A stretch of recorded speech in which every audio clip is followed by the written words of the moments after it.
You put the list. Okay. So Can you I'm put going the to list begin. in the chat? The list is there. Do you not see it? In the chat. Let me look. Yeah, I'll put it up again. If you don't see, I think the problem, yeah, as you good people are, everyone. Okay. I just reposted the list in the chat. Yeah, you have to come in first in order to receive it. That's indeed good. Okay. But yeah, but I don't see the list in the chat either. Yeah, it's still not in the chat, Mark. Oh, yeah. There it is. There it goes. It just posted. Right. Great. Well, thank you. And welcome all to Planet Poetry 21. This is actually this is the first year anniversary. So wow.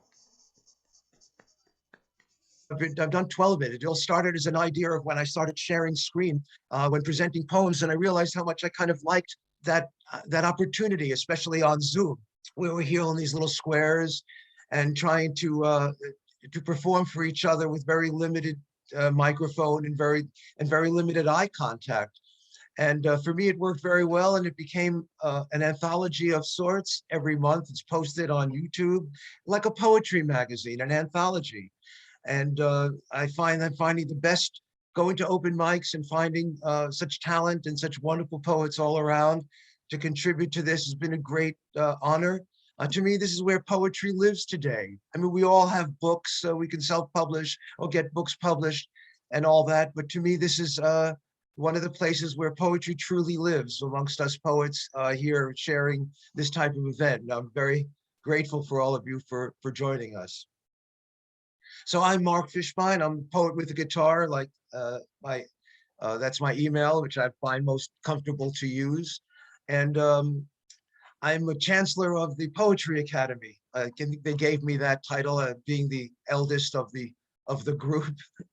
And we do workshops of various sorts. Quasar is here today, who gave a spectacular workshop on mystical and enlightenment poetry from all ages just recently, and we'll continue to do very, very unique and interesting workshops.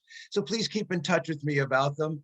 There'll be a couple every month. And I also do workshops and events such as this. And I'll begin today, usually kind of break the ice. And I guess many of us will be talking today about the events going on and about us. I didn't plan to have to read this type of poetry, but I think we have no choice. This was written some years ago. It was just a general thing about the news and all that. It's called Evening News. The journalists have done their work. Photographers have captured all. Decency has gone berserk and brought compassion to a crawl. Newsprint greased in gasoline ignites our souls in immolation. I burn for amnesia and offer a crumb to salvation. Children march to famine death. Bodies explode for greedy gods. I cannot think. I cannot breathe. I sit and watch inside plead. The journalists have done their job. The cameramen have captured all. Servility, the human mob, and my lamenting, oh, so small.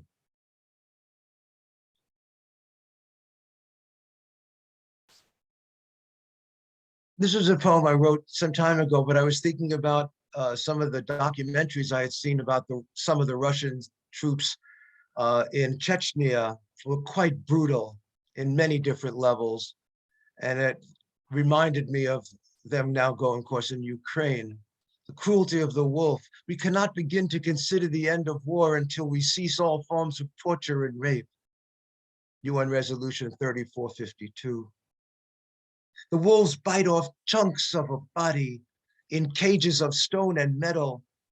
On every continent they survive, tribe against tribe, God against God, the army against the people, the primal male infesting the female. Somewhere, this instant, a human beast delights in pain as screams of hate echo in the chambers. All the nations sign the dotted line, condemn what no mind comprehends, But statistics only count the dead, not those defiled to howl in life.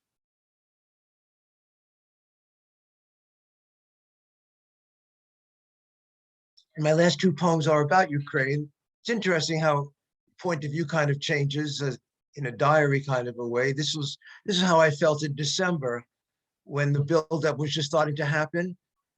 And it seemed apparent to me there was going to be ultimately a war. You don't, send 100,000 guys over and on a border and then just decide, well, never mind, we'll go home. It just seemed an inevitable situation. It's been too long.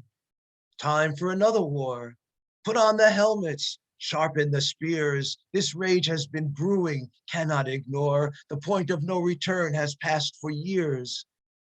We know it has to come to pass. One of them will fire first, avenge the martyrs, empty ammunition barns, grenades and gas, line up and march for the fatherland. Must be in the genes of primal cells, we God-fearing savages, this human race. Who needs peace when hate rules hell? The armies align, make haste. What sorrows the future brings. Dead sons, gang-raped women, hunger, cold, suffering of defeats or battles won, fill empty plates with breaded mold. Leave it to God that takes bets on the side as graves are dug with history's crimes.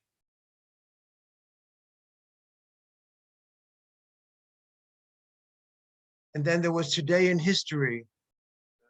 This was actually Tuesday when things were just starting. And please mute if you have, thank you, if you have a problem with, some serious sound. Today in History, 2/22/2022. I want to forgive the world of yesterday and start new today, just like history does, forgetting its atrocities and savagery. All that passes is a flash of recognition. Empires and battlefields shrivel in years like taste buds of deja vu.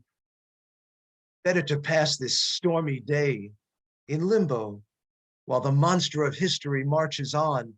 I am beyond being part of this collapse, padlocked to war and more misery with a key to the tower of oblivion, where there is music, there is poetry, there is elegance, there is beauty, there is sanctuary in the fool's paradise. Outside in faraway Ukraine, the tanks roll in the streets, and there's a strange thing about war, about watching live from a million cell phones on TikTok, faraway kingdoms with skyscrapers, supermarkets and Starbucks, traffic on the highways, handsome people dressed in jeans, refugees with a backpack. I cannot forgive the world for my hatred of history and its scientifically proven repetitions. I have to scream, but what do I scream at? So I hold it inside, where it cries in the corner, and I stare into the rain, the music, and poetry.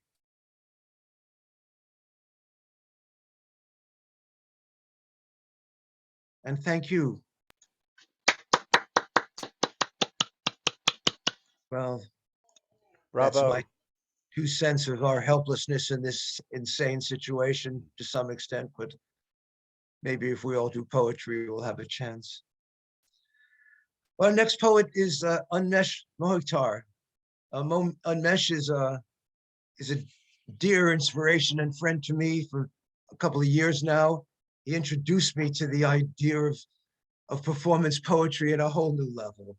Unmesh lives in India and has inspired everyone who hears him perform. He's totally unique and spellbinding ways. An engineer by trade, visionary poet. This book that I have called Light Shadow Life, The Missing Verse of the Soul. It's a bestseller in Zoom poetry. Unmesh has a weekly podcast so many of us attend called Unmesh Life. And no further ado, Unmesh. Thanks, Mark. It's wonderful to be here, Mark. Thanks a lot. So let me share the screen. Let me know if you're able to see the screen. Is it fine? Yes. Okay, here we go.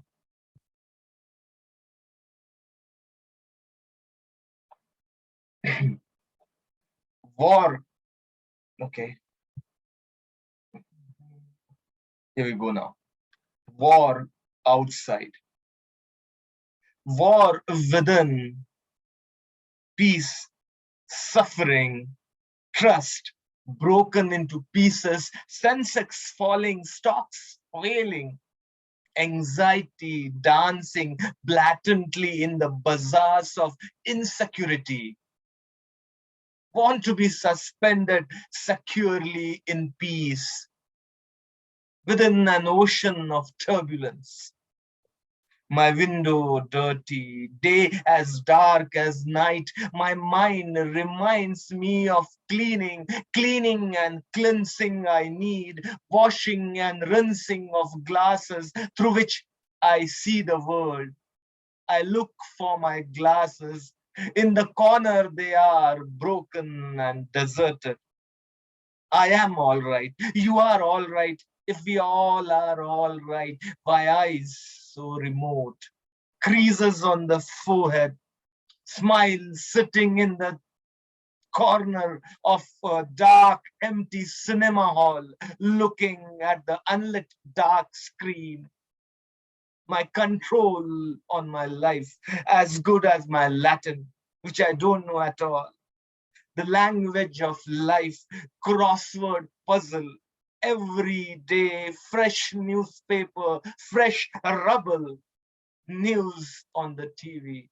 Nothing new, only the names change, news remains the old wine in the broken pieces of bottle, scattered all over the shining floor, neither good nor bad. Attachment to detachment. Isn't it an attachment? Gurus, self-help book ask you to change yourself. I understand changing the world is too difficult. To look within, the never-ending me, bottomless thoughts, every day known and unknown wars fought, connecting to myself, disconnection with the world, wirelessly turning on the electric bulb to shine brightly in the dark alleys of life, to shine brightly in the dark alleys of life. That was the first one. This is the second one. Thank you. Price he pays to win. Death owed just not to lose. Barren lands, thorny tears, flaming desert burning the curated green lawns. Patience tested daily. Every moment right burning in righteous fire. Wrong killing the right in broad daylight. Dark covering the light in dazzling sunlight. Fight to be perfect, perfect disaster. No bigger lie than perfection, no bigger false than absolute truth. Wrote about experiences. The road to poetry, punctured, broken, upheaval, commotion, every turn, bringing him back to the beginning. His grammarless sentences, sentencing the fried soul of the educated to nirvana. No end in sight. Every moment, just unending fight. Crying in shadows, laughing in the sun. Make hay while the sun shines. Dark, hidden corners of mine. Refusing to come out scared. Facade of bravery. Fighting the real raw war. Chips of facade falling down, crumbling. No repairs. Putting a new facade every day, makeup of the wounded, respite to the hounded. Every day, rising from the ashes, every night turning into ashes. Intense eyes, burning the uninitiated. Is he going to win?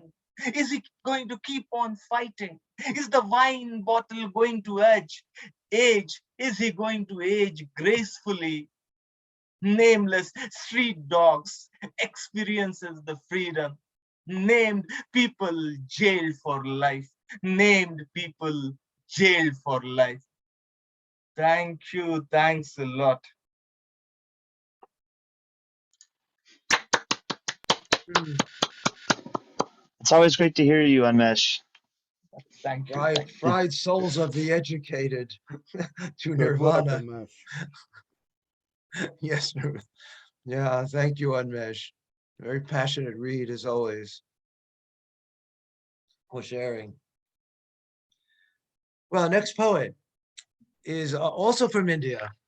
Mehir Pestonji, am I pronouncing correct, Mehir? Are you on mute? Yes, I've just unmuted. Can you There hear you me? are. Yes, I can. Nice to hear you. So I have your poem to share, which I will. After being a journalist for over 25 years, she's branched out into creative writing. She's 2 novels published, collection of short stories, and scripted 4 plays. Her last play, Turning Point, was on Zoom in September. Thank you very much for joining us. I'll put your poems on share. Yeah, the poems I've sent you are the old ones. I was wondering if I should read something more relevant to the current situation, but I don't know how to screen share. So if Well, you if you know prefer, what you know what we can do, I can pass on. You can just email it to me, and then I'll have the next reader read, and then I'll put it on for you if you'd like. If you'd prefer, I understand. Meher sent me this package a couple of days ago, a week ago, before everything started, and I can understand you might wanting to read something else. yeah, so I can email it to you right now, and Sure. maybe after Yeah. a couple of poets I read after that. Yeah. In the meantime, we'll move on, if I may, to Christopher George, our next poet. Okay, Chris. And so we don't have to take the time with that. Take your time here. Well, Yeah. Christopher is also a very known face on the Zoom poetry scene. I have one of his many books. He's a historian. This one about the war in 1812. He was born in Liverpool, England in 1948, emigrated to the US, but returned home to experience the swinging 60s. He emigrated to the US in 68 and studied poetry with Elliot Coleman, Sister Escher. His poetry has been published in journals worldwide. He lives with his wife, Donna, in Newark, Delaware. He's a historian, essayist, and a wonderful poet. Chris? All right. Thank you, Mark. I could have gone the Putin route, but as some of you know, I do have some Putin pieces. But I'm going to go in another direction and be talking about my family. My maternal uncle, my grandfather's uncle, was a music hall comedian. And that's a picture of him as the chairman of the old time music hall in his later years. And that's me flying the Atlantic at about 6 or 7 years old. And eventually my parents allowed me to go back to live in Liverpool. Now, Paul McCartney was my uncle's paper boy, and Billy Matchett used to shout at Paul for jumping over the fences between the houses. And Billy was the famous person in Liverpool at the time. It has to be also said that he placed this article about me in the Liverpool Echo. And the name of the guy who wrote the column, his name was George Harrison. And so he was the famous George Harrison before George Harrison of the Beatles. And here's a couple of pictures. This is a picture of Billy that I bought on eBay. And as a pirate, of course, he appeared in different old time, pantomimes at Christmas time and so on. What the Lord Chamberlain allowed. And this was during the 1960s or maybe late 1950s. 50s prudery at the Pavilion Theatre, Liverpool, where my Uncle Bill performed as red-nosed comic between tableaus of naked wenches. William Tell's son, stage right, papier-mâché apple on her head. with Papa Tell at stage left, aiming her crossbow, neither allowed to move, not even a tick, just like the Busby guardsmen at Buckingham Palace. At age 7, I watched the scant-clad girls from the drafty wings. Back then, I preferred currant buns to nipples like currants. Later, National Geographic pics of bare-breasted women from underdeveloped countries helped me in my development. And this is Billy in between the wars. He entertained the troops in Germany, and I had thought that he was a non-combatant during the First World War. That turned out not to be the case, which I found out in more recent years. He was, in fact, in the Liverpool Scottish Regiment, and here he is with my Auntie Alice. And there's even a book that mentions him. It's called The Fighting Mascot by Thomas Joseph Kehoe, rifleman of the King's Liverpool Scottish Regiment. Frightened? Oh, I'll admit it. So was Billy Clegg. I'm not so sure about Bonesy. He kept his mouth shut and looked as serious as an undertaker, and there was no telling how he felt. Billy Matchett was the only one of us who didn't change a bit. No matter how close the shells came, he went in humming a tune. We relieved the Black Watch, who had been there for weeks and who didn't like the place a bit. They said it was one of the worst positions on the front, the dirtiest trenches, the biggest rats, the liveliest cooties, and the hardest fighting. And this was when he started to develop Alzheimer's, and his son, who was the general manager of the Bournemouth Symphony Orchestra, told me this anecdote about being on the motorway driving back up to Liverpool. Comics last tour, you nurse the dog end of the aged as we queue in the motorway cafe beside the limp salad sandwiches and tire-faced pastry, a warm pot of tea to sustain us on our last lap. With bedroom slippers on purple swollen feet, you shuffle from drink station to cash register, murmuring the lines from your act, confused between digs, alert to your public, who cope with nappy changes, spilled orangeade, everyone inattentive to your punchlines. I'm your nurse now, not your nephew or fan. Tonight's a tough crowd, laughs hard to find on the road between Crewe and Liverpool. And as you see, he lived from 1889 and 1974. And one of the things I'd also mention as a footnote to his service in World War One, Basil Rathbone, the actor, was one of his officers. And Rathbone, although he wasn't born in Liverpool, born in South Africa, he was born to a Liverpool family. The Rathbones were patrons of the arts. They were patrons of John James Audubon, and lived at Greenbank, which is where I lived, not too far from Penny Lane. And I'm going to end up with this one, which uses some Liverpool Scouse expressions. Wake for an old mate. You done up like a fourpenny rabbit, got up like a pox doctor's clerk, decked up like a Mayday horse in your bezies. I just can't look. Mates mill around, your old Judy sobs. I'm lush like the landlady's cat.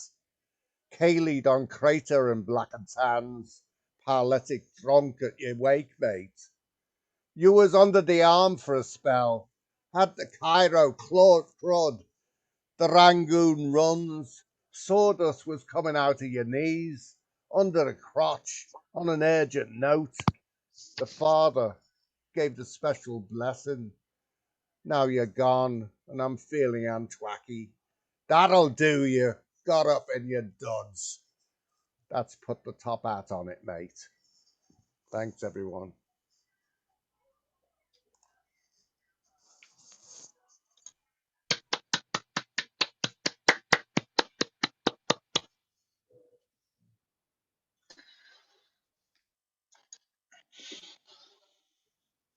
Sorry, I was on the mute, as they say. I didn't realize it.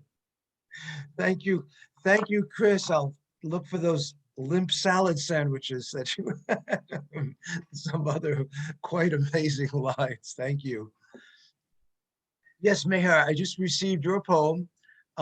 So why don't you read that one? And then you might want to read some other poems as well from your other collection. I've sent 2 poems. I've sent you 2 poems. Indeed. Okay. Okay, so I think I'll stay with those 2. You know what? Okay, then you know what I'll do? I don't want to, it's going to take me 2 seconds just to put them on one document and not waste everybody's time. So I'm going to move on one more poet and then we'll come right back to you. Thank you for your patience. Yeah. So our next poet is Vidita Karthik. Yes, have I pronounced it correctly? How are you? Yes, you are. You're I'm a doing good, poet thank and a you. professional. Now, how do you pronounce that type of dancer? Bharatanatyam. Bharatanatyam dancer. Bharatanatyam. Okay, from India. Indian classical dance. Indian classical dance. And you've been published in many poetry magazines, anthologies. Her first books of poems, She, The Reality of Womanhood, is now available on Amazon. So please enjoy and share some poems with us, Nivedita. Oh, thank you for giving me the opportunity, Mark. So I'm just going to start sharing my screen.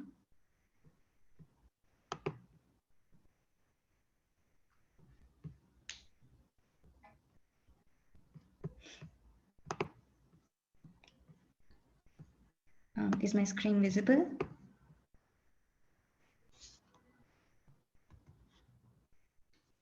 Can you see my screen? Yes. Okay, great, thank you. So I have 3 small poems. The first one is basically about the power of words, the words that we use or don't use, the words that we speak, the words that we think, basically just words. So here goes. A kaleidoscope of words. My words shimmer on the wind, ephemeral like the flutter of a butterfly wing, yet kaleidoscopic, for with each new word uttered, the previous ones take on so many hues, so many meanings, so many connotations. Then my mind takes flight and enters a rainbow-hued world where I am the monarch of my thoughts and words. So the second one is basically sort of in response to the current situation right now with the war. It's sort of tangential, not exactly direct, but here goes. Cross my heart and hope to die, stick a needle in my eye. Once I'm gone, I'll feel no pain and have no notion of you all standing in the rain caused by your collective tears. One by one, each of us falls like the dominoes we are, yet not one of us thought ahead to the future so far, for death is our collective future. Each day, we slowly die 100 deaths deep inside that slowly make us strong enough to confront death in the face and not hide. And finally, sort of ending on a positive note about how we are important. We need to think and care about ourselves so that we can think and care about others, or self-love, as we like to call it these days. And this, it's called Fablorious. That, I know the word doesn't exist. It's sort of, I portmanteaued fabulous and glorious and made Fablorious here. So Fablorious. Far beyond the window shine a million lights, some small, some large, all of varying size. And it is to one of these lights I make known my desire to be true to me, myself, and my own. Far beyond the window shines a bright light, golden and happy and of such a large size, and it is in the presence of this light that my dreams come true. I no longer care about your opinions or you. Oh, what a lovely feeling it is to be free of you, if not physically, then at least in my mind. No longer will my days and nights be twilight blue, but a fabulous technicolor of a very special kind. Thank you. That was a very special kind of poetry. Thank you very much. Thank you, Mark. Thank you so much for having me. Yes, indeed. While I'm putting together the other Mehir's poetry, David, Dan rather, has mentioned to me that he unfortunately has a doctor's appointment. He might come and go. So I'm going to allow Dan, if you'd like to read now, to read and then come back after your appointment. That'd be fine, of course. Okay. Can you hear me? Just make sure. Ken, I don't have what I need to introduce you properly, but I know of you and you're a poet laureate of, where is it exactly? Well, not a poet laureate, but I do host Sacred Grounds. It's a Indeed. long-running poetry open mic, and we're on Zoom now. And what I'm about to do is put in the chat some information about that open mic, which is That's what every it is, yes. Wednesday. Also, the global open mic, which is attempt of a few of us to map out open mics such as this. Oh, hold on a second. I'm trying to post it here. You know, as they say, what am I doing? So let me just see if I can get that in there. There it is. Okay, so what that is, the first link is the global open mic, which lists live streaming venues from wherever they might be. So if anybody here knows of one such as this, I appreciate being put in contact so I can add them to the list. There's several dozen on that. The second link is to a little video which shows you how to use the global open mic, because people look at it and they go, how to use this? The video shows that.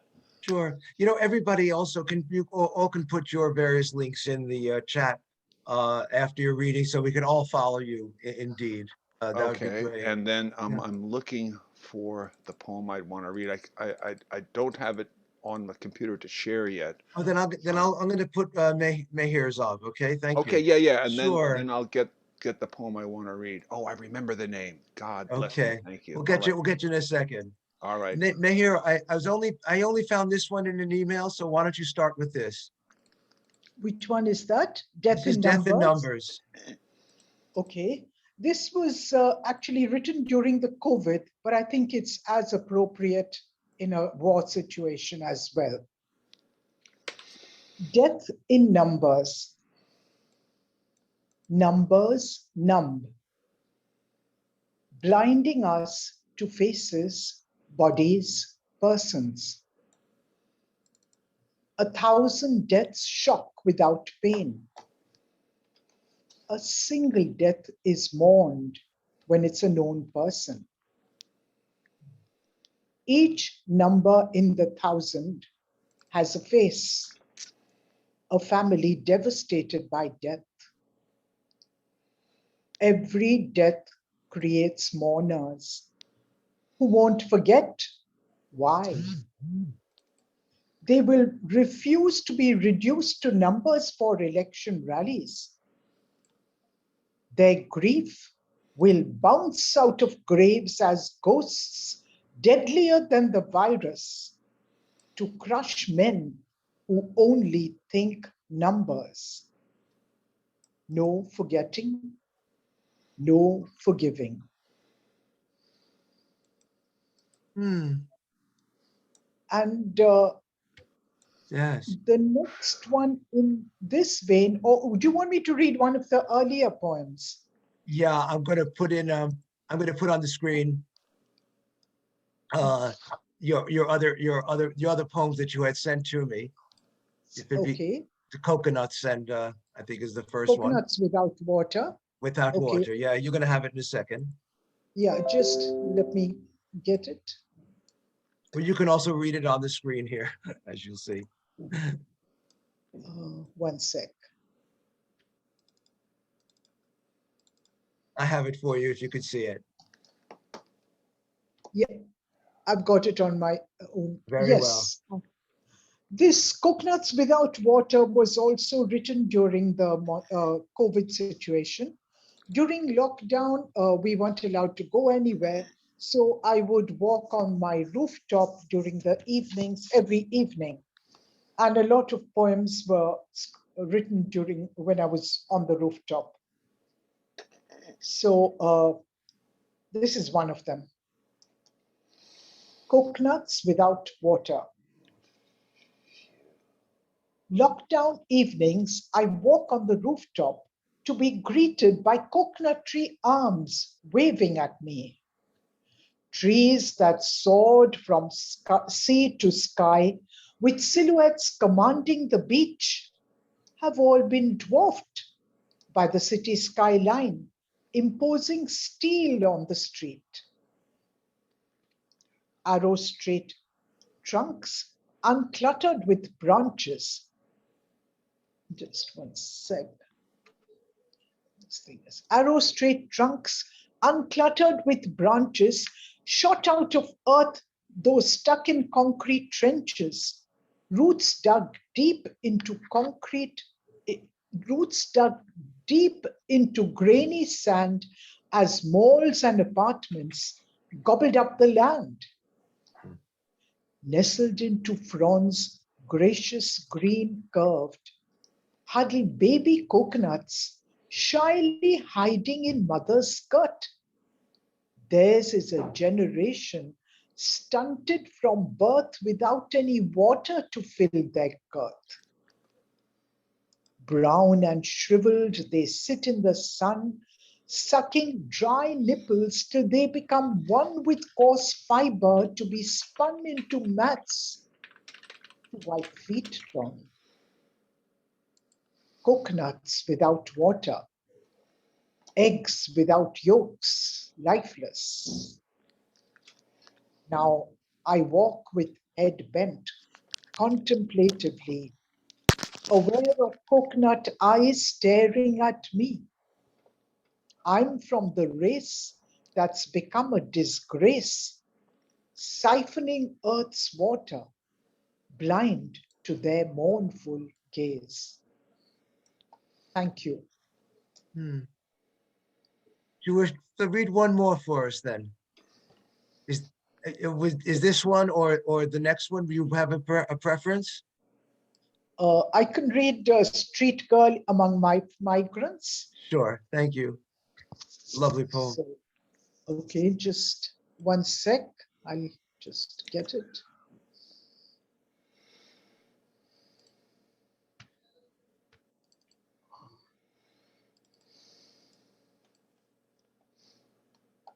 Just. Can you see it on your computer screen that you're watching? Because I have it here. It, but it's too small for me to read. Then I can make it larger for you. Sure. Okay. Go ahead. Okay. Okay. This was also written during the COVID, when we had this migrant crisis with thousands of people just walking miles and miles from cities to their villages. We had the crisis in India. I think some of you may know about it, but this was written at that time. She stood apart, protecting her heart from the multitude thronging free food. Alone she was, free from the pain of mothers suckling hungry babies to dry nipples, from the grief of fathers carrying dying children on blistered, cracked souls, free from the confusion in armies of frightened eyes fleeing starvation, this side or that. Erect shoulders, breasts covered by tattered dress, legs defiantly astride, saucer eyes staring haughtily at the unending line. Hungry she was too, but she was used to it. Unlike those whose work was snatched away at the midnight hour, her hunger coalesced into anger. Anger that had kept her afloat against gundas, rapists, corrupt cops, scared off with her acid tongue spouting, bone rattling curses from terrifying gods. There's a little more to it.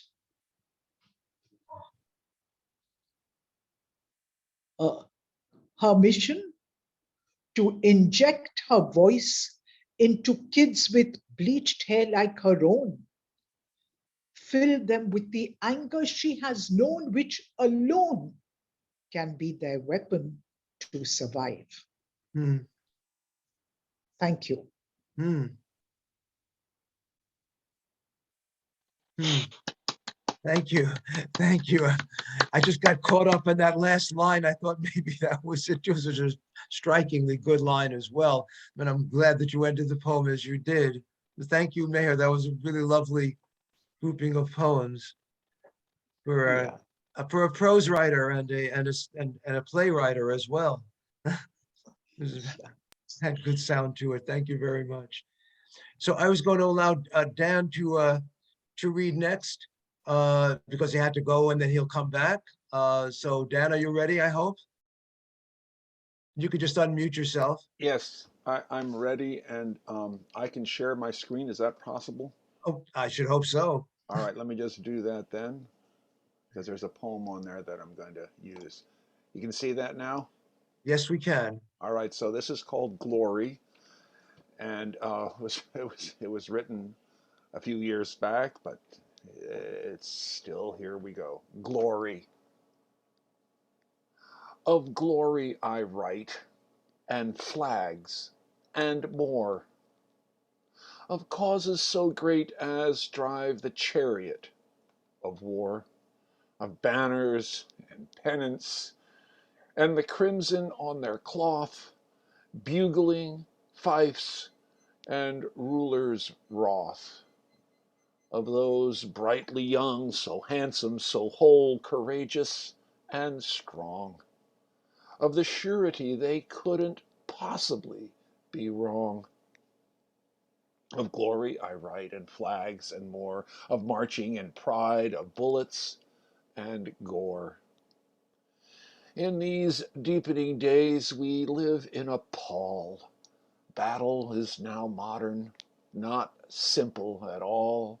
The world of war has changed of late, for pride has waxed its now globally great, as are the sins of ignorance, greed, and hate. Race and culture still play their parts, as do philosophy, economics, and the sacred beliefs held in men's hearts. So nothing is left that could be called clean. All is sullied by that Midas touch and has become mean.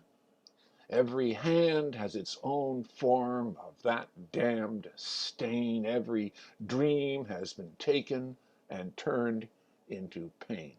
Of glory I write, and flags and more, of stories told to children which lead them on to war, as do those songs and verse of overweening glory too, and legends of God-like acts more than a few. The man who struck 300 down dead, those 300 who stood off a tide of millions instead. All the spit and polish that swells a heart with pride, all the boasting fools on any fighting side. So we're in interesting times, as more hear the cry, as they rush, answering the call, never questioning why.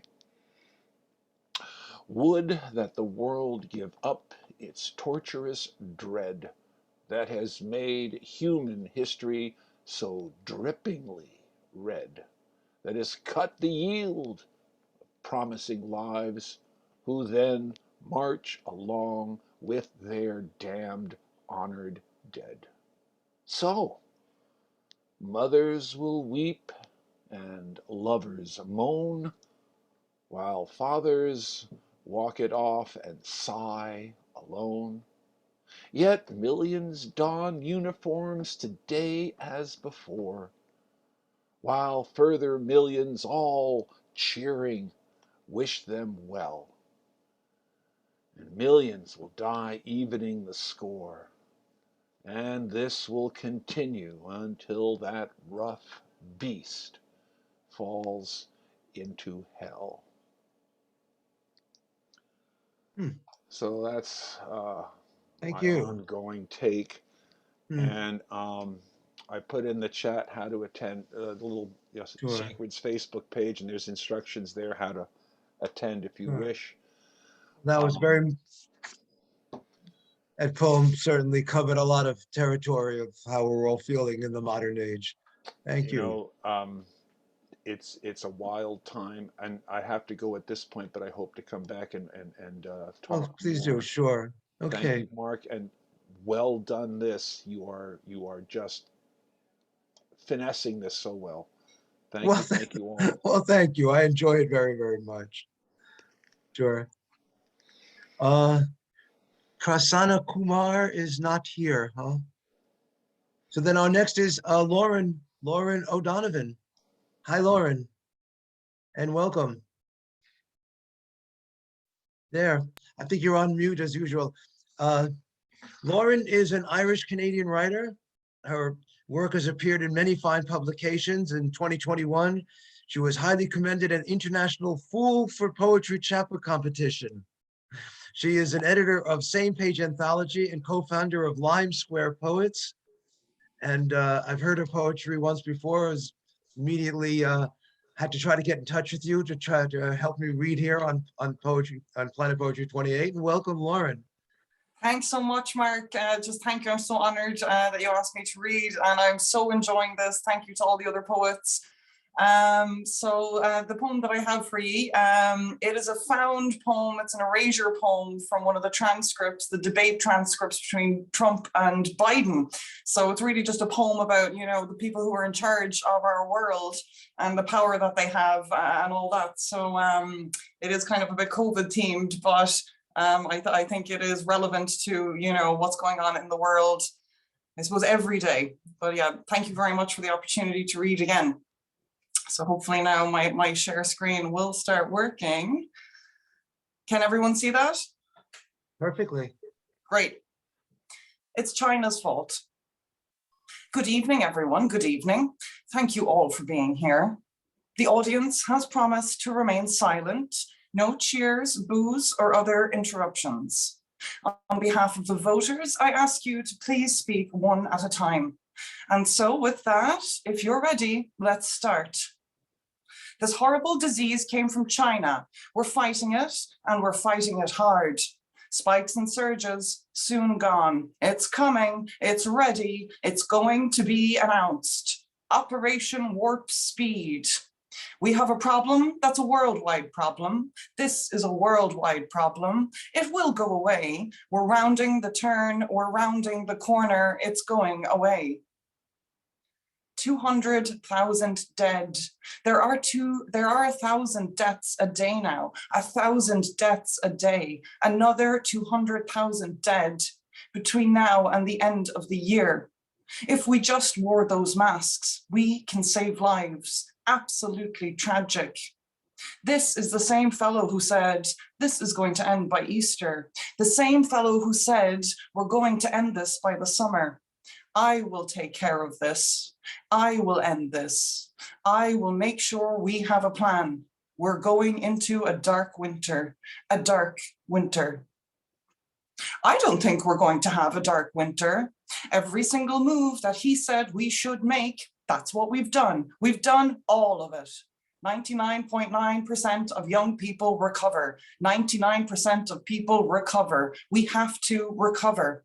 We can't close up our nation, or you're not going to have a nation. He says we're learning to live with it. People are learning to die with it.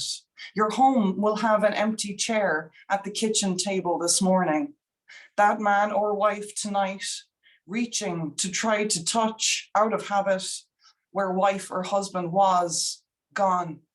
Learning to live with it, come on, we're dying with it. You say, I take no responsibility. I take full responsibility. It's China's fault.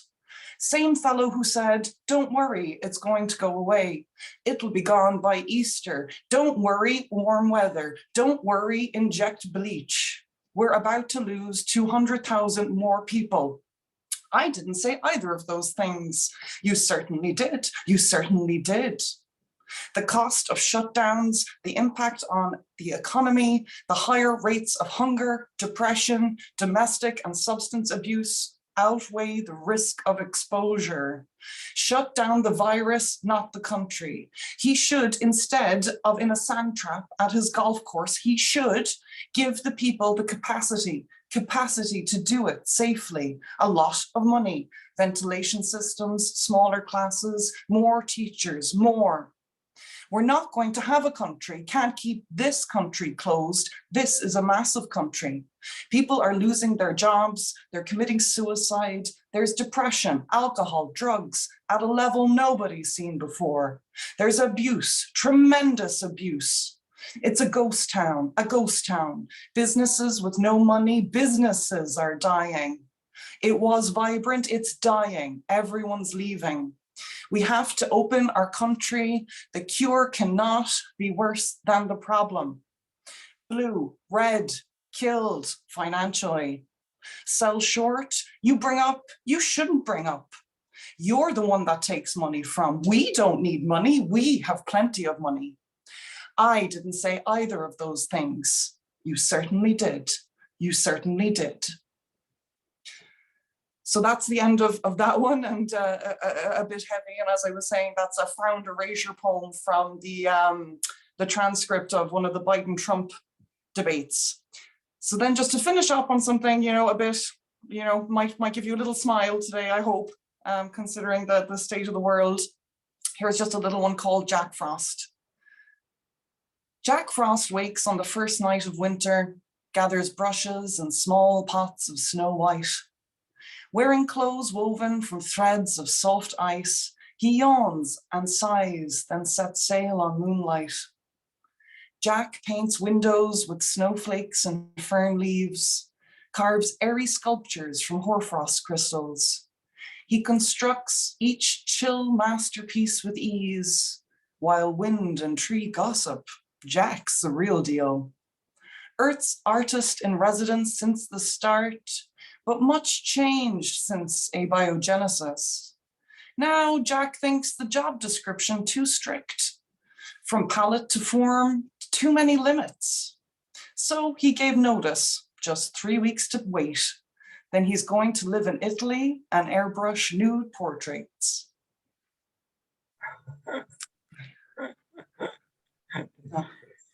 Thank you very much. Yeah, I'm back. And I just want to say that I host, along with my co-host, Door Safer, an open mic from Ireland on every Thursday. So I'll pop those details in the chat. And again, thank you all. Thank you, Mark. It's a wonderful day. Thank you. What an interesting combination. Your first poem was such a performance piece, obviously. I mean, it made for performance, and your second piece was such a page poem as well. So you have the ability to be both. That's so wonderful. The first one was a bit of Trumpus Maximus. I mean, I did one of those too. I wrote a book about all the way. I wrote a book about it. I was hoping to be finished with it, but I doesn't look like it's possible right now. You might have to write a volume 2 if he wins in 2024. I was so happy writing about all the other things we have, grief and other things. Springtime, Blue Jays. Anyway, Well, thank you very much for that indeed. Well, our next poet is Prosser Prosser Sterling. Prosser is a close associate of mine in many of our workshops. A word a word painter like very few I've ever seen. I'm always jealous of his unbelievable word paintings. His abilities include corporate international relations, theater, performance, art, music, graphic arts, and discussing African art, to which he does lectures at the Smithsonian. He's a native from Galveston, Texas, lived in New Orleans, Paris, Florence before making it to Washington, D.C. And with that, I will gladly introduce Prosser Sterling. Prosser? Thank you, Mark. Can you all hear me okay and see everything? Yes. Boy, that last poem made me cold. I'm going to start out with a cafe on the Strand. At a cafe on the Strand. Her shirt bottom sailed, flirting the wind, and through a sidewinder's smile, she cursed better Russian than a cosmonaut at my truant view of her laced brassiere, a prefecture of kindness, cupping the front of all that is right, simple, and sane. A tentative lip smudge on her napkin hinted a tongue plumb from ruby port. Painted toes in cyclamen pink and eyes of planet blue recalled a canvas by Matisse of a morning in Tangiers where blood oranges opened like wounds stall the dares of lovers' play. Hopes glide on soft feet to nearby accordion sambas that wind the night's wheel, drowning conversations to gestures and nods. My eyes aim at hers, then wander down the folds of tablecloth to the Strand's pave of migrant fish bones and spent cigarettes. Then freshly as a blush of berries from what could have been written in a battered book of a sand bouquiniste, she rises and I follow, pulling my suit together behind a caramelized smile, walking to what darkness waits for.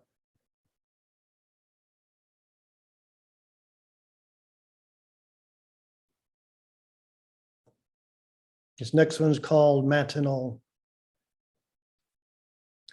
Delicate portions of lemon and milk measure our waking, silent symbols of renewing civilities at morning tea before unlaundered thoughts have broken air, forgiving the stains we make with compliments barely buttered to push the day forward and be once again fleet as lovers who gamble the curb, silly and sudden.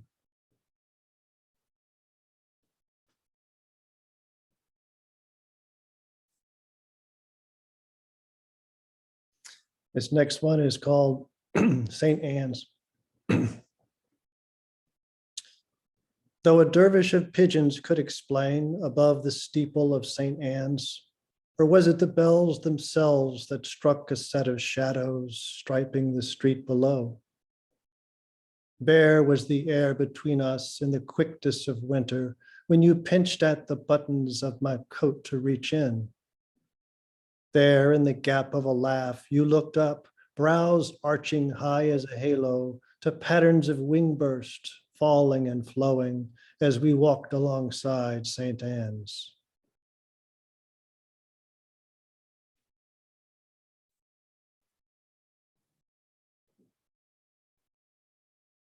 This is untitled. Shacked under a wig of bouncing bangs in a fit of accidental fun, on a day like yesterday, the kites in your eyes soared in a punch of mid-March wind. On a night when no one died, toes tangled, hearts metered fearlessly, tall as trees, lost in a chorus of chanting nightjars, then settled like spoons. Let me touch a dent in the pillow, a coat by the door, a tangle of string that says you're here on a day like yesterday.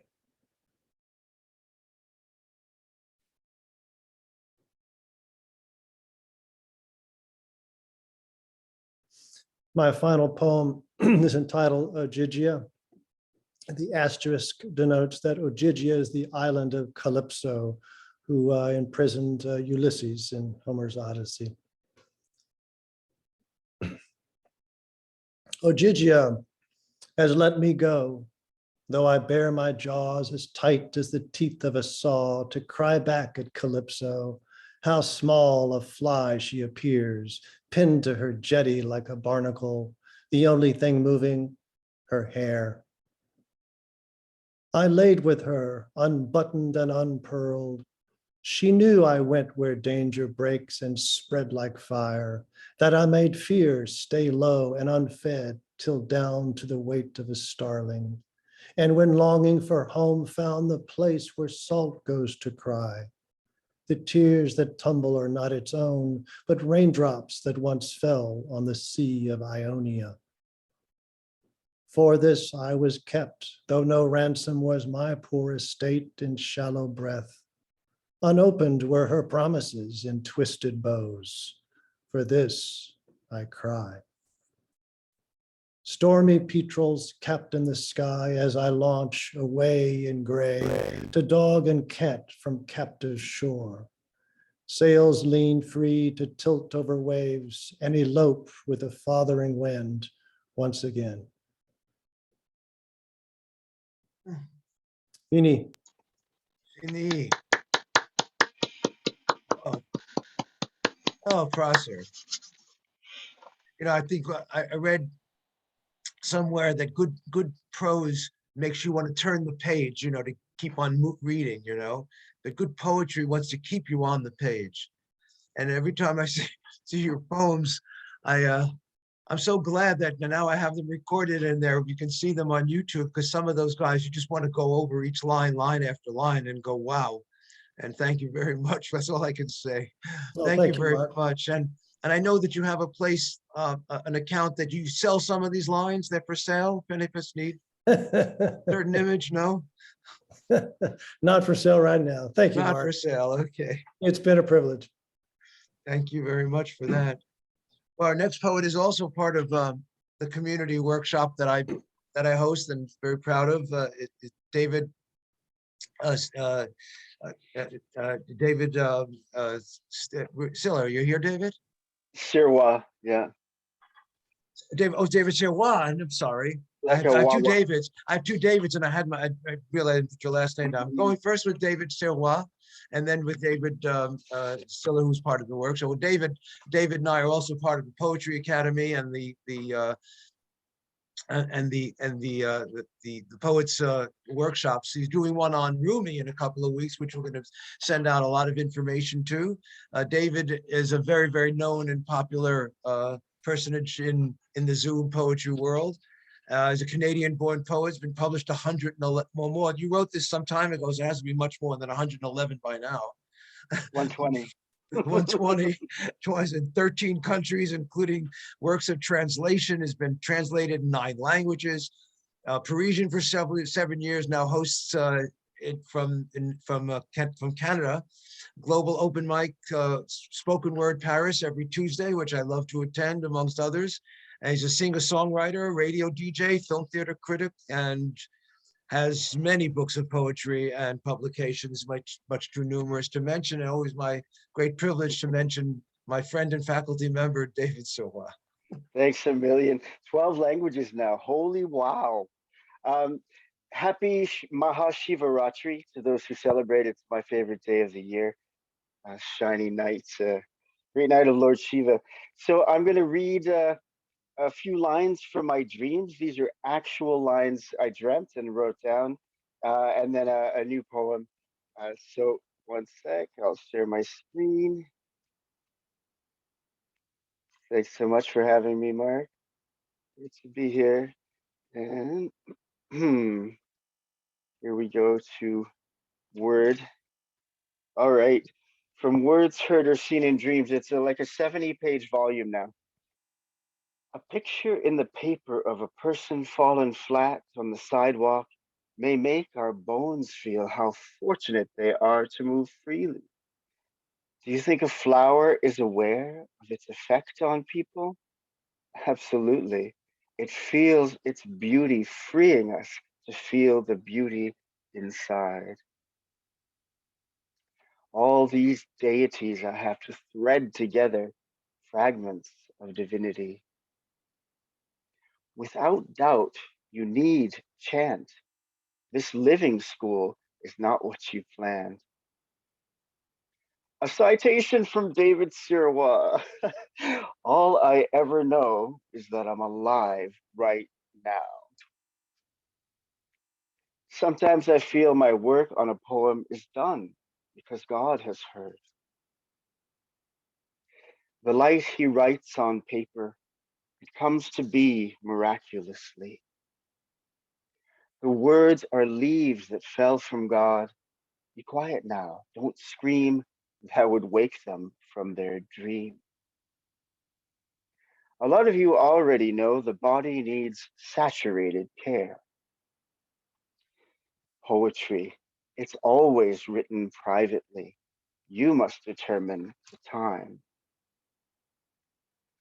We already planned it all. It's just set up for photo purposes. I have a paper for you to sign. Don't let the not yet get it. How much is your life insurance for? We never know when to go. I love you, goddess. I will get to know you.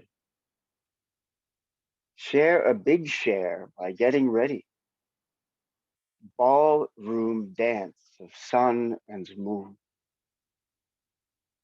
The radiance from the moon reaches toward Earth, and the Earth's shine spreads toward the moon. You'll feel a surge of energy tingle when the spiritual becomes intimate inspiration. Cracked upon the table, my heart begins to ooze. The falling stars of God's words, lightning crowds the night horizon. Lines between long Sanskrit songs. And Saint Baba Muttananda said, the sacred water is inside you. It will cleanse you. In the enlivened silver atmosphere of prayer and murmured words of saints and ghosts, in the stillness of my secret midnight, I write this strong and quiet song of spirit in a cosmic aloneness no one knows. Sweet discipline of freedom. I choose poetry and song and prayer over gold and diamonds and Dom Perignon to happily dwell in a luxury most would see as poverty and present presents of inner treasures to the presence of divine lightning to make art out of luminous darkness in the numinous space of the heart. Afloat in a voyage of continual arrival, my soul sits quietly in the boat of my body, in still motion, open moment moving forward. I rest in the heaven of the divine feminine, whose pure fire kindles the kindness inside, as I yearn to uplift the world and learn to serve the word. I am left in electric atmospheres felt after a full hour whispering Sanskrit hymns one would sing in daylight to find inside me the fountain that sprouts water flowers, which it spouts in vertical waves, continuously crowning. Deities I'd offered a seat in my heart gave of their boundless kindness, I now repay with golden attention. In my priceless pre-dawn solitude, my tiny life orbited by circles of wishes that instantly bear fruit or ripen all summer long, blush and fall to soil soft to the touch. A thread of miracle strings together the beads of each rich second. I sit contented at my desk and listen with devotion as the voice appears out of nowhere air in the inspired void. I don't believe in gold. Instead, I hold the rosary of these words, wooden beads of grace and verses rich with sweetness. The voice appears in dreams to say, light is might. He threw a window at the sun. I find it so gorgeous to see. God wants us to see how to see God. And ecstasy and stillness to steer my soul forever toward sacred waters.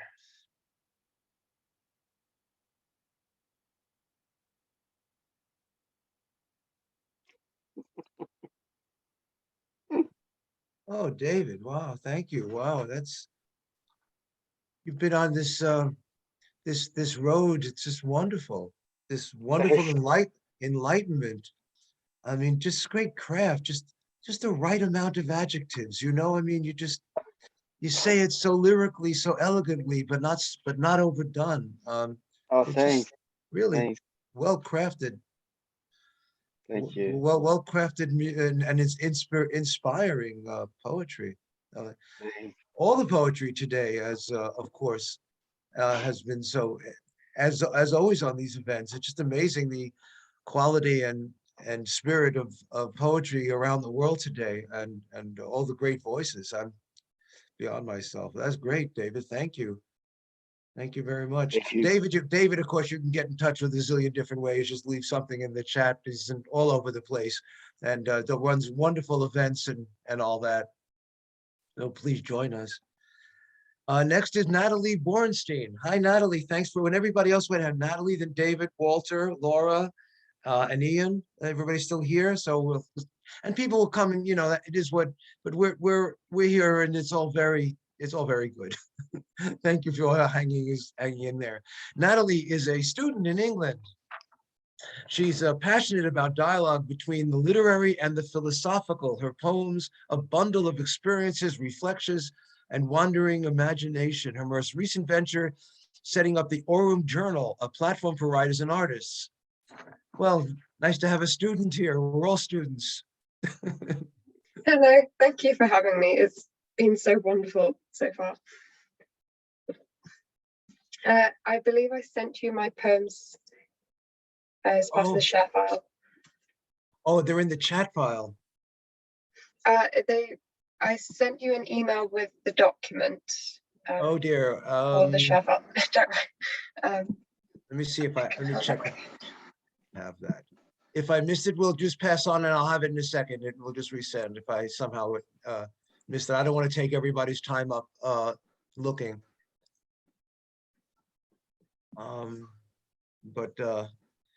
So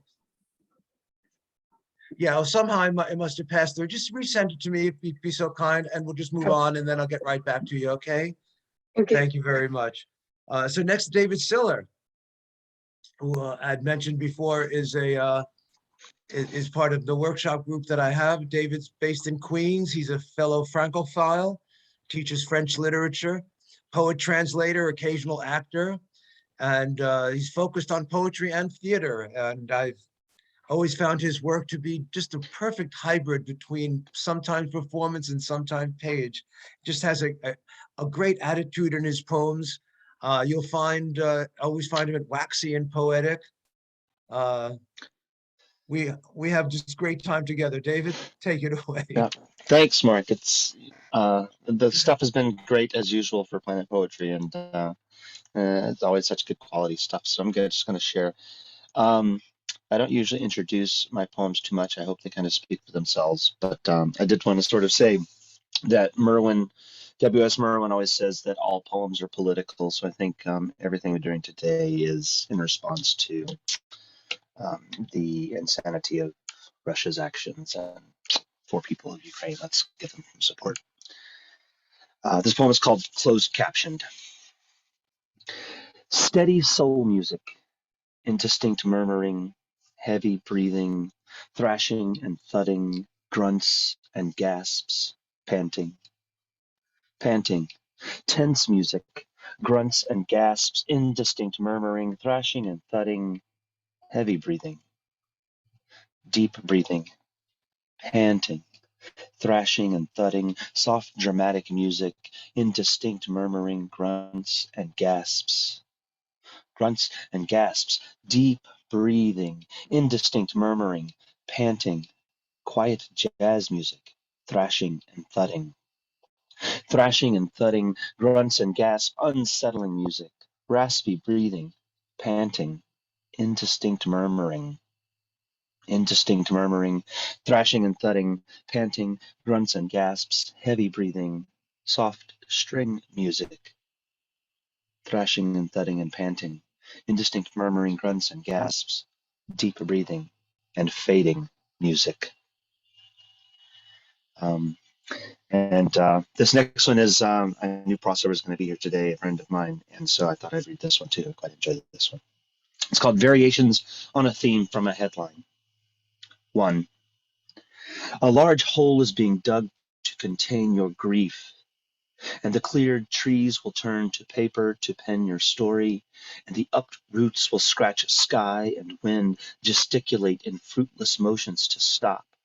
And the sand and dirt, troweled and shoveled, will be bagged for flooding, and the clay will be molded into djinns and golems and gargoyles for the adventures ahead, and the artifacts will be tagged and catalogued and painstakingly cleaned and historied, and the ancient streets and towns and buildings will seek new names and tell old tales, and the fossils will be excavated and puzzled back together and museumed for all, and the digging will continue, and the magma will rankle whatever peeves, and at the center of it all, an outer molten core, gooey and pernicious, and floating and spinning in the center of that, a solid core, as iron as asteroid dreams, its gravity a magnet for the falling, flotsam and jetsam of the morbs. 2. In Malibu, a large hole is being dug to contain your grief. In Paris, a labyrinth is being planted to confuse your dreams. In Denver, a stairway that goes up is being built to hang your head more than a mile high. In Sydney, an oversized grill is being built to burn past bridges and middle-of-the-night oils on canvas. In London, a vast underground network of tunnels deeper than regret is being built to hide from blitzing heartbreaks. In Vienna, a piano is being tuned to harmonize with your laughter and your lamentations. In New York, a scaffolding is being skeletoned to shelter pedestrians from your frustrations. In Nagasaki, an Olympic-sized pool is being built for promises emptied for you. In Seoul, a corral is being cobbled together for the wildings of your heart. In Rome, the Colosseum is being filled as a bathtub for the washing of your past melancholies. In Texas, multi-lane interstates are being concreted for your sudden, inevitable escape. 3.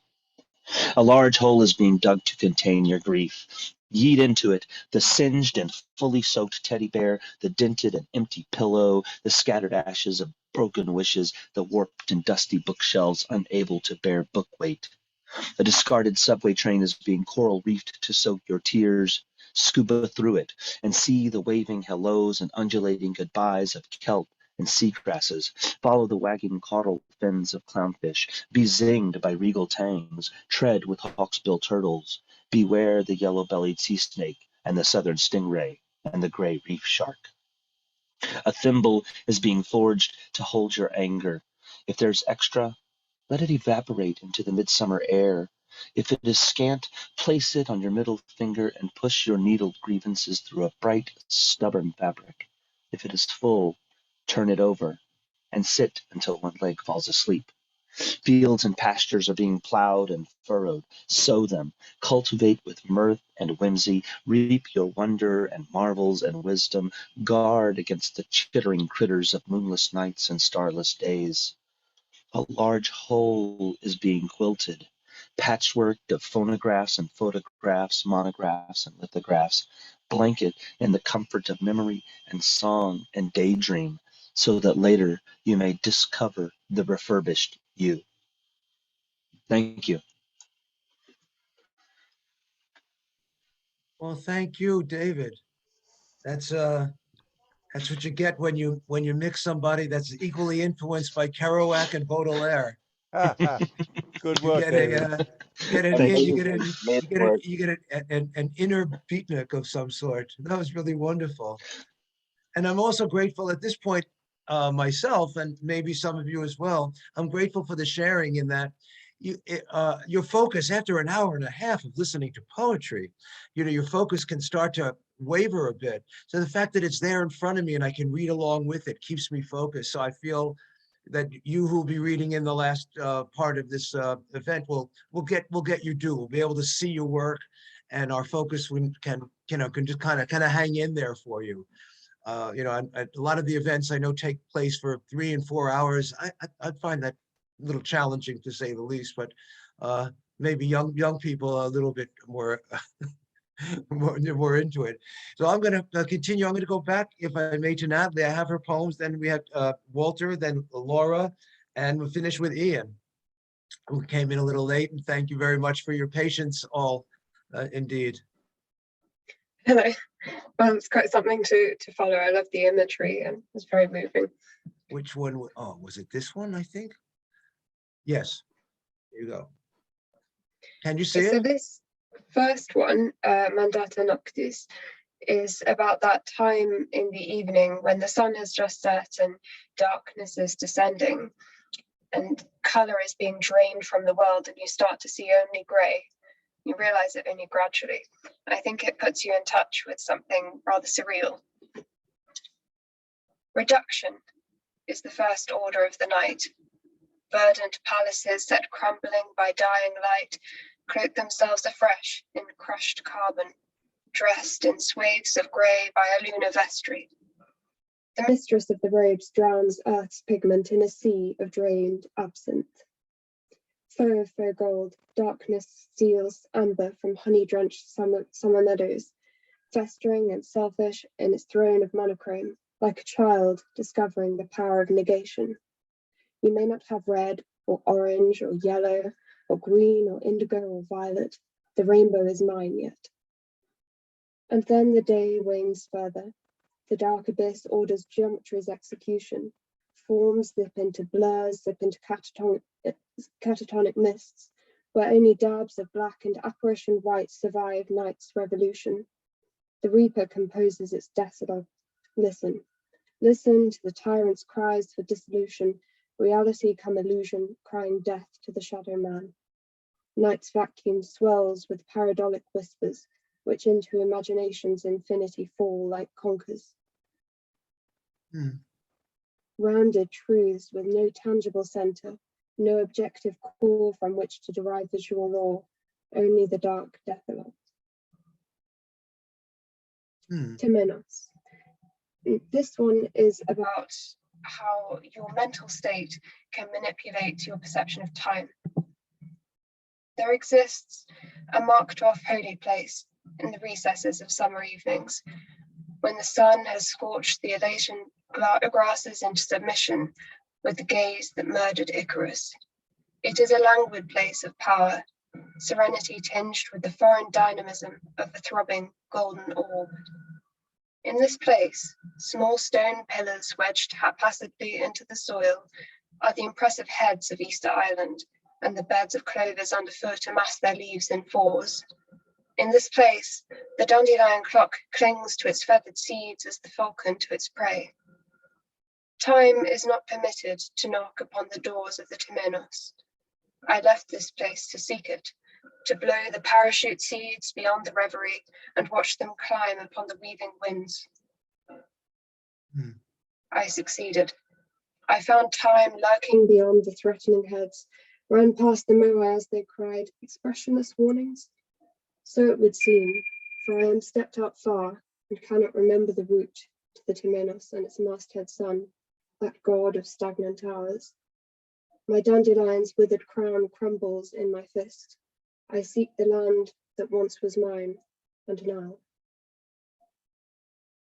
And the very last one is Look to Venus, which was inspired by Botticelli's painting because it fascinated me the first time I saw it.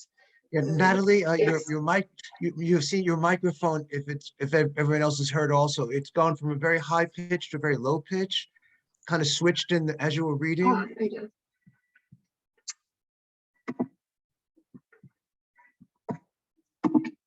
Is that any better?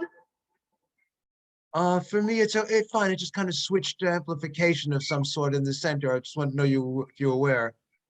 Okay. I think My that's good. tech Okay. ability is limited. The painting really fascinated me because it's so full of movement, but also stillness. And also it's beauty that has been preserved, but has faded with time. You are born of a misty sea, a surface of blown, glowing, dimming, scratched glass. You are transported on nature's heaving lungs to stand effortlessly in languid beauty upon the precarious corner of a simple clam. You have taken ownership of gravity, so you do not fall before you glide to the shore in easeful aesthetic charm. Yours is a life of velvet, fixed, immortal, grand, but fading.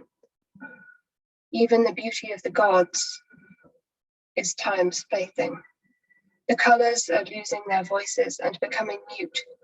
Botticelli's aging muse looks on, doe eyes glazed over. Thank you for letting me read. Well, thank you. That's really Exquisitely.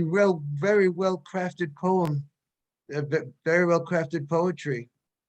I dare ask how old you are, but yeah, I think you have a bright future ahead of you in this craft. Thank you. Keep at it. Thank Exquisite you. and powerful at the same time. Absolutely. In the twilight. Thank you. Well, thank you. Now introduce Walter. Walter Cybulski. Good enough. Good enough. Walter is a retired librarian, so you've probably read a lot of books. A few. Originally from Buffalo, New York, now lives in Olney, Maryland, and who has just wonderful poetry to share. Okay, Mark, I'm going to try share screen. Okay.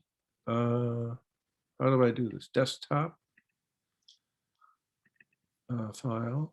Did you have your poems on your desktop waiting for you? Oh, just a second. Let me put them up. Take me Yeah, that's the best way to get your poems on the desktop, then come back here and then start the share. Okay. You'll click it and you'll see it. Okay, they're up. Let's see here.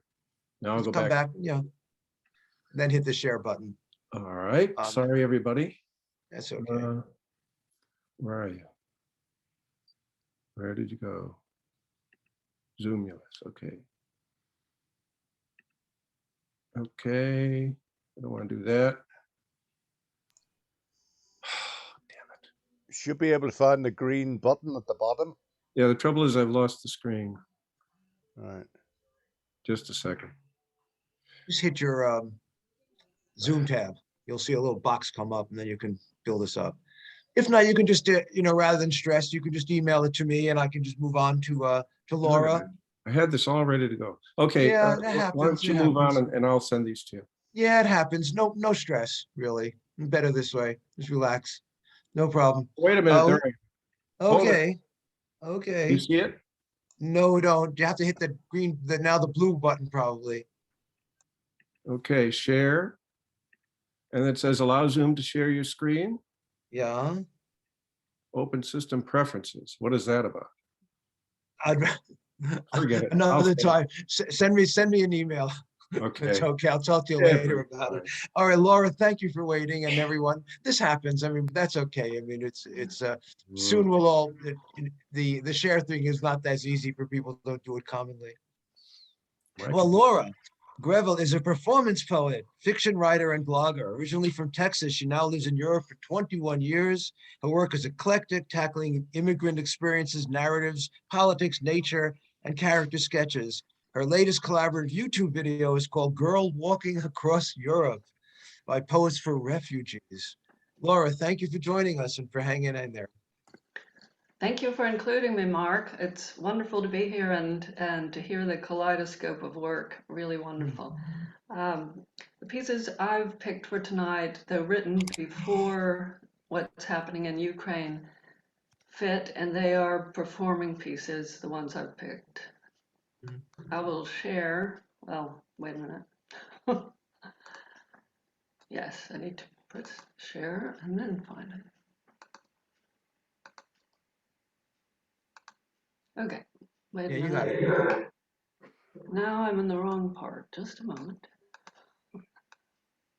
Okay. First piece. Yeah. On this earth. I am on this earth, and it is bucking and snorting, and the histories fly like angry hornets, searching for a bare stretch of skin to sting. And the certitudes and platitudes go on shooting guns, go on dropping bombs. And the cries of the hurt circle, and the anger cannot be silenced. I am on this earth, and lightning flashes across my eyelids, jagged forests of fear.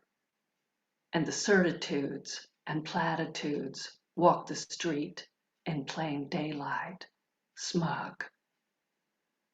I'm on this earth, and it is rearing and balking. The truths peck fierce, cut tendons, tear flesh. I'm on this earth, and it is sweating and spinning, and the future hurls me towards the cliff's edge, where I will jump to follow the woolly mammoth. Thank you. It's been an interesting trying to learn how to perform and read performing pieces in a little square. But anyway, this is called Blue Hair Touching God. When my husband stands, blue hair touching God, aims the whalebone straight through me, then lifts his hands. I recognize their movement from long ago, from back somewhere before I was born. Some sort of sign it was, from when the swirling code was just a greeting. His swaying body confuses. I feel for his pulse, say, stick out your tongue. Down that red gangplank march the migrants of the world. Our own family, early man Africans, bearing straight crossers, colonizing Europeans, former colonies' peoples, today's Latin Americans, war-torn Balkans, Armenians, Syrians, Holocaust fleers, fighting persecutors, giving birth, headless, deformed, crying, bleeding. His pulse grows weak. No, I shout. Go back inside. He will protect you. But I know they must come. And God waits, small, at the end of their trail. Size isn't everything. Not to mention, we can't see a thing out here.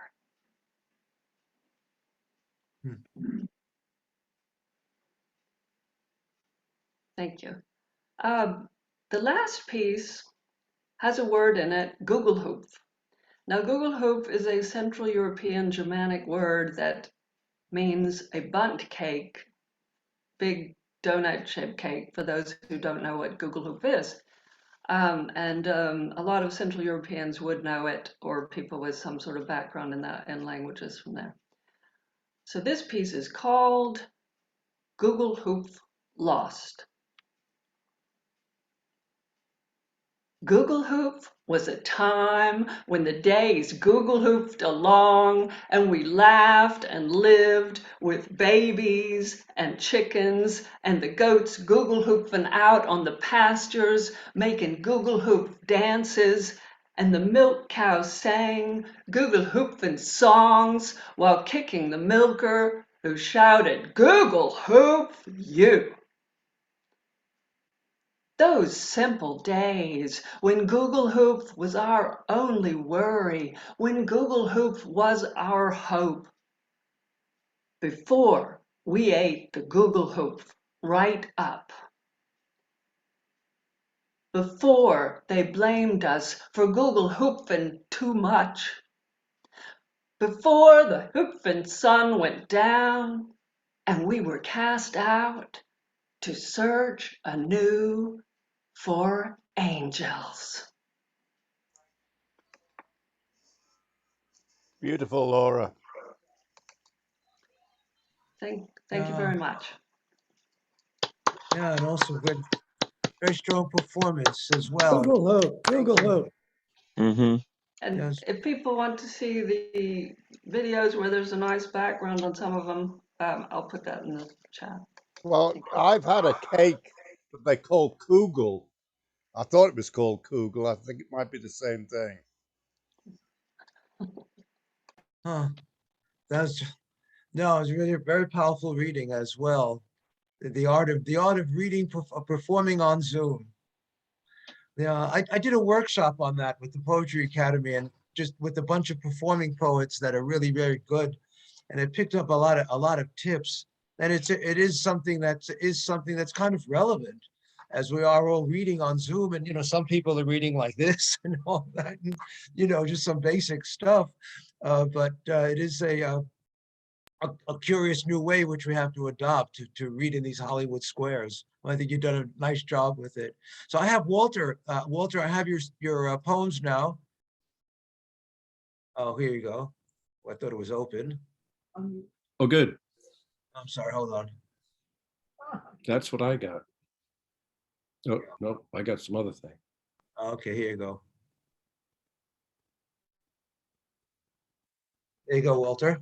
Hey, all right. I thought it was time to revisit Big Brother, given the recent developments. And so this is a Big Brother that I talked to in 2000. So I said, talked about in 2000. Lately, Big Brother has felt a great tiredness moving in on him, like fake fog from a dry ice machine in a high school production of Hamlet. All morning and well into the afternoon, he sits in the enormous room of his empty estate, his surprisingly chintzy chair tilted back, his boots, the famous boots, propped up on a windowsill, its white paint in stark contrast to the hardness of the heels, the blunted iron heads of the nails. On the windowsill, he notices trails of dirt crumbs leading nowhere from a blood-colored circular stain that marks the abandoned territory of a discarded begonia. The window is so dirty that even on clear, bright days, it appears to be raining. Spiders have relocated to neighborhoods with more abundant supplies of flies. So this is as far as it goes, Big Brother thinks.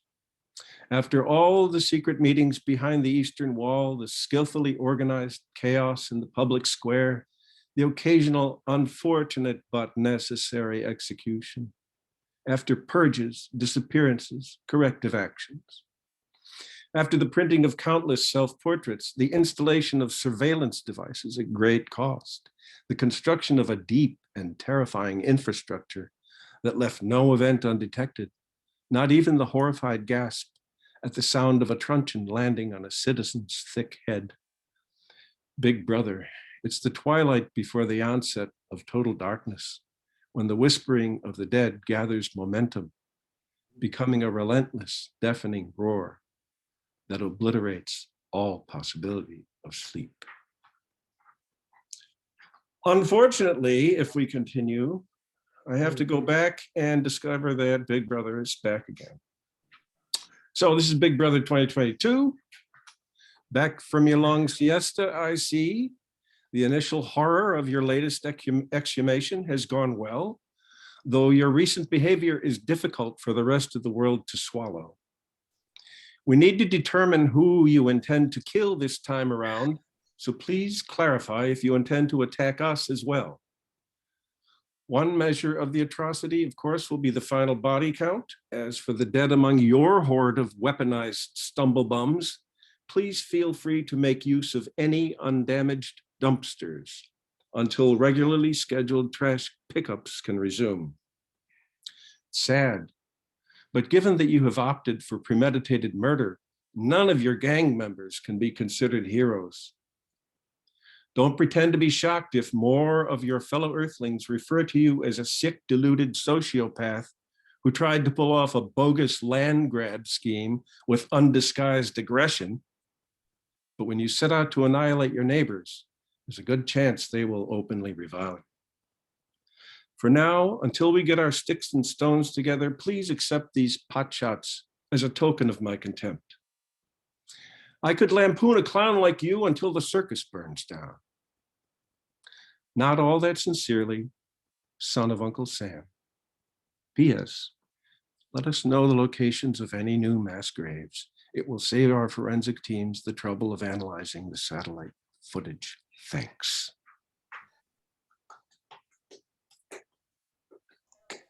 Wow. Here we go. There's the flag. We stay. There we go. This is the more serious elegiac type reaction. Okay, everyone's had one. Let's look at this one. Where were you when it started? Sun taking it easy beside a watering hole in Aquarius, Venus in Capricorn sextile, Neptune in Pisces, a day of creative opportunities to manifest dreams as realities. A day to relax and enjoy some cargo ship noodles before our plastic forks melt from the climate change heat. But this, as they say, is no time for levity. Once again, a blood-red shadow falls on a part of our planet where, it seems like just yestercentury, the blood of slaughter finished draining into the underworld. Fake thunder followed by real clouds billowing black smoke. All humanity tuned in to witness the display of inhumanity that all humanity has been conditioned to stare at with the curiosity of bystanders at a train wreck. It comes to us instantly now from thousands of observers, no more waiting with a box of popcorn in a darkened theater to see the Pathé Wars news story before the Looney Tunes cartoon. United in an anarchy of sorrow, we watch and pray.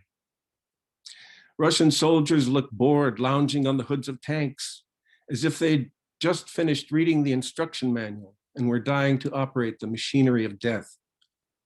For target practice, they blow a hole in a schoolhouse wall. Well, from a distance, you don't see the faces of the ones who fall. Question: if there are 150,000 little pricks with Kalashnikovs, and you subtract the Kalashnikovs, what's left? Oh, excuse me. Meanwhile, back in the Empire Hotel, the pudgy pornographer in chief plugs in his Uncle Joe nightlight so he can be comforted by its cold red glow when the ancient raven of nightmare swoops in from the steps and taps on his clammy forehead door. I'll read one more if you can go down. Let's see here. Yeah, I'll read this one. This is about my father, going back in time to 1990. St. James Street haircut, Depew, New York, 1990. Nearing the final pages of his calendar, my father insisted on going to the barbershop one last time. The customer ahead of us, a wealthy local blowhard, jabbered on about the ex-wife, the blonde girlfriend, and the hot weather, dropping more F-bombs than a B-52. Donnie the barber, who'd once lopped off my hippie hair, apologized for the bombardment, trimmed my father's thatch of snow-white hay, and reluctantly agreed to perform an outlawed ritual, scraping off whiskers with a strop-sharpened straight razor. He worked quickly, finishing without a single nick. After a brief struggle to dismount the hydraulic chair, my father took hold of my arm and we made our way across the empty village street with its front row view of railroad tracks, a church spire, and a patch of sumac thriving behind a firehouse. We were greeted by a wave of heat from the railbed gravel where I'd parked the car. Mark, close, oh, thank you. Close, let me start that again. We were greeted by a wave of heat from the railbed gravel where I'd parked the car, close to where blinding, bright steel rails sliced through the earth east of Buffalo. He'd traveled along those rails with his wife decades earlier on their honeymoon train ride to the Big Apple. I can still feel his uncertain weight bear down on my arm, maneuvering to the passenger door, the big green Chevy. Both of us then, for a brief, oddly enjoyable moment, savoring the Royal Lime barbershop aftershave air. Thank you.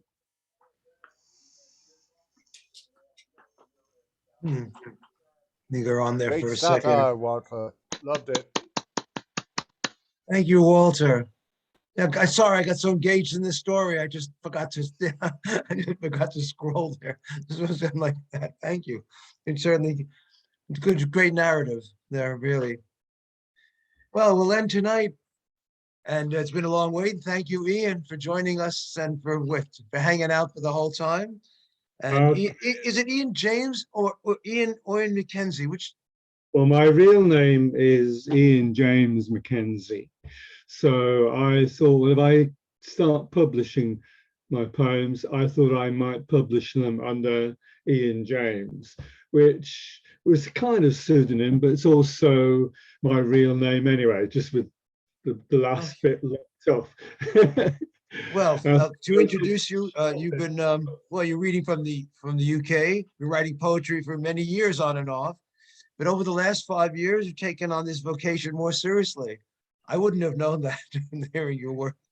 He is to date unpublished, which really doesn't mean very much, you know. I mean, it's just about the quality of the work. So anyway, but has participated in local on mics for over 6 years and enjoyed his work on the international stage. Well, we all enjoy your work, your great humor and wit, and your great your great stances. So let us enjoy your poetry, Ian, and thank you. Do you have my? Oh yes, I do. I'm coming right up with it. Yeah, I'm sorry. I've got hard copies to read from, so it's okay. Great. It's, yeah. I've kind of belt and braces. Okay, sorry.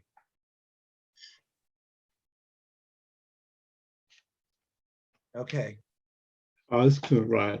Yeah, so the first two poems were written, I think, over the last 2 or 3 days, so with events in mind, but I didn't kind of write directly about them, but somehow I started off on a direction and somehow they sort of implied what's going on. And this first one, actually, Vicissitudes, it was about a walk to the shops and I was buttoned up tight to keep this bitter wind out, but somehow it managed, as it always does, to sneak in somewhere.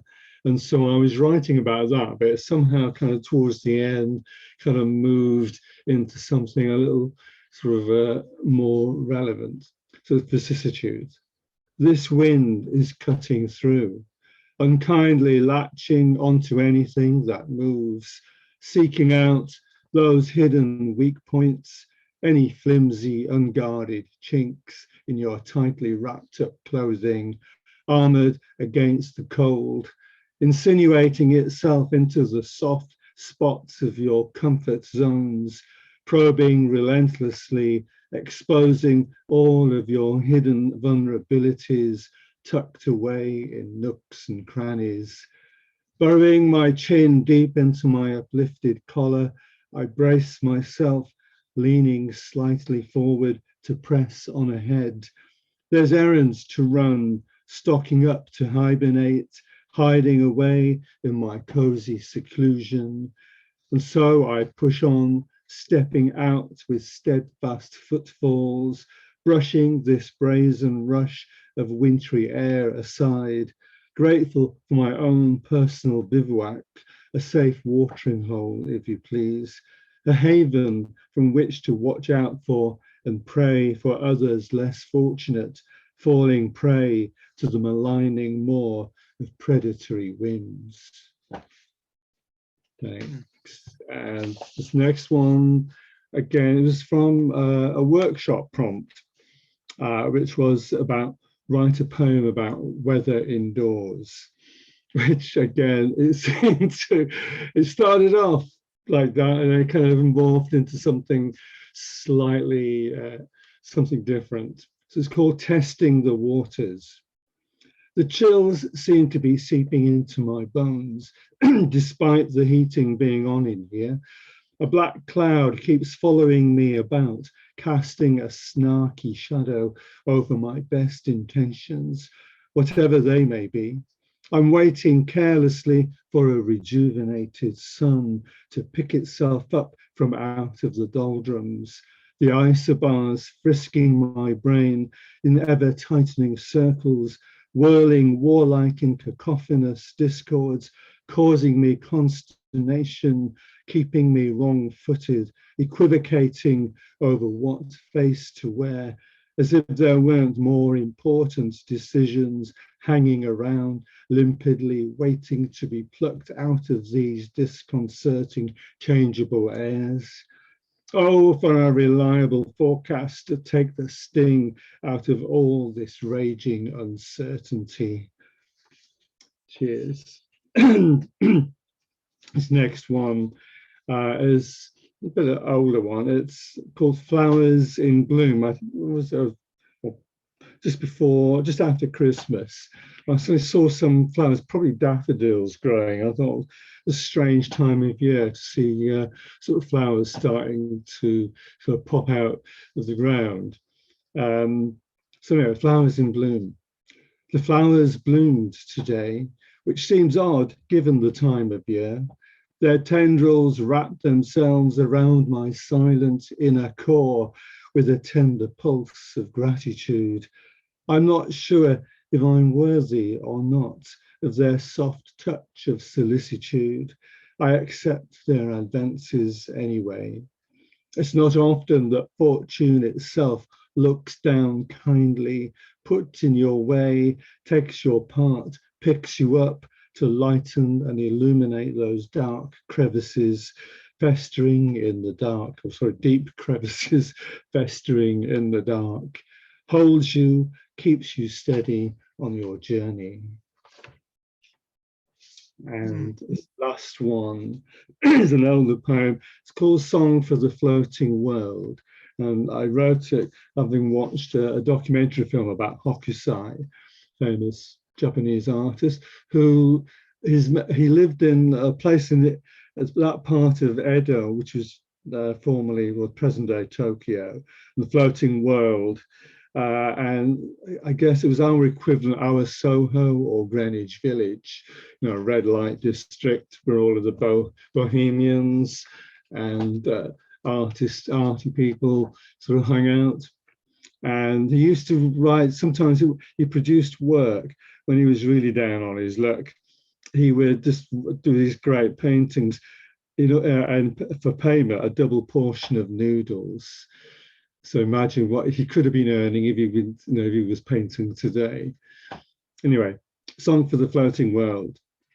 What would you give for a double portion of noodles?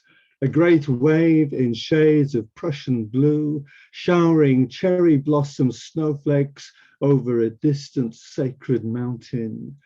What price a piece of clandestine pleasure among paper houses in shaded narrow alleyways, fragile palaces for fragile transient lives, short-lived ecstasies in a floating world, existing, hovering on the peripheries just beyond the pale.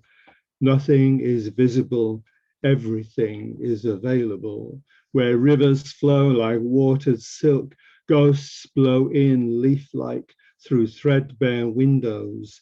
Shadowy figures flicker under the eaves, while faint aromas of pine needles mix headily with stale ammonia. Elsewhere, here and there, Vacant eyes witness events from behind gauze sails, barely blinking away the shallow light creeping through the cracks in shabby screens.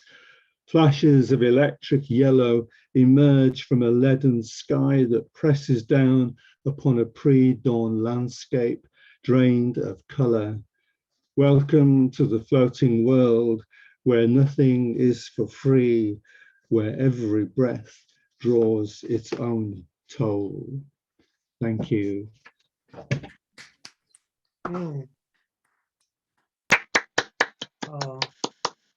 Very Wow, fine this work, is Ian. just Good work. great, great Thank meter you. there, really, really wonderful. Thank you. And everything else. Well, so ends another Planet Poetry 28 of really some quite amazing voices amongst us. I'm going to stop the tape, but I do want to everybody stick around for a couple of seconds, ask you a couple of questions. Okay.